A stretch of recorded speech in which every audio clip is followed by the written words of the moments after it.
here's what's getting ready to happen. This is the first edition of Asked and Answered. You with me then? All right. So what's going to happen here is, first let me say this. I need questions.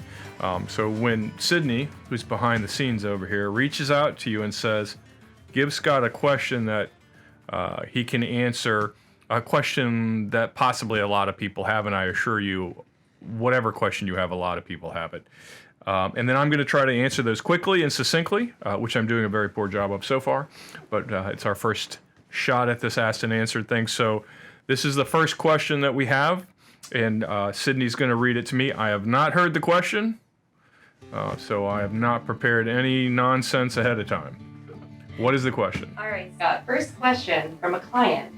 Where do the digital currencies fit into personal portfolios, if at all, and why? Wow. Good question. Wow, a tough one right off the bat. The answer is I don't know.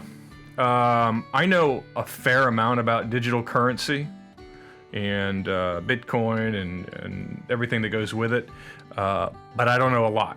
I know more than most people, and I still don't know a lot. And I think that for me, it's a frustrating conversation because I think the blockchain technology, what little I understand of it, does have practical application. And there will be uses for it, whether that's Ethereum or whether Bitcoin turns into something else, I don't know. But what we've already seen is what I predicted 6 months ago, which is at some point, governments like ours, who print their own currency, are going to struggle to allow that to exist in its current form. And the reason for that is if you cannot tax something or control it, in our case via the Fed, and you can't run your economy based on how you control the flow of money, which you can't do with cryptocurrency currently, forgetting all the black market implications.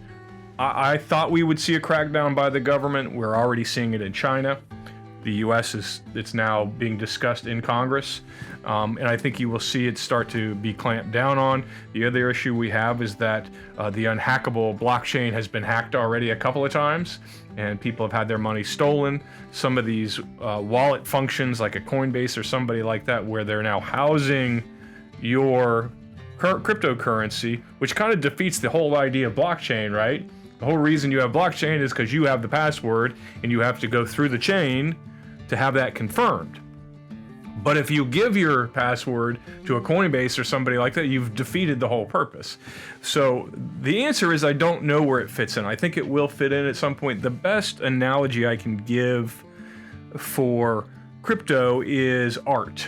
I feel like, art, whether you bought a Van Gogh or some unknown artist and you just put it in your closet and hoped it appreciated, or if you bought a 1967 Chevy SS Camaro, it's not currency. You can't trade anything. You can't go to the grocery store with it. It doesn't really fit into your asset class. It doesn't produce a dividend. They don't make a product. They don't offer a service. But like art, it could potentially appreciate just because it does, right? Because there's a scarcity there. We know there's only so much Bitcoin going to be produced, but then there's 1,000 other cryptos coming out every day. So personally, I do not own any. Raymond James is currently not allowing us to purchase it for clients. I know there's some ETFs who have applied to be sold to the general public. None of them, to my knowledge, so far have been approved. I think it remains to be seen. If you bought crypto as a hedge against a dropping dollar or inflation, much like people used to buy gold, gold has industrial use. We put it in jewelry and things like that. I still think that the gold's probably the better hedge there, but someday I may change my tune. At this point, the answer is I don't know, but stay tuned.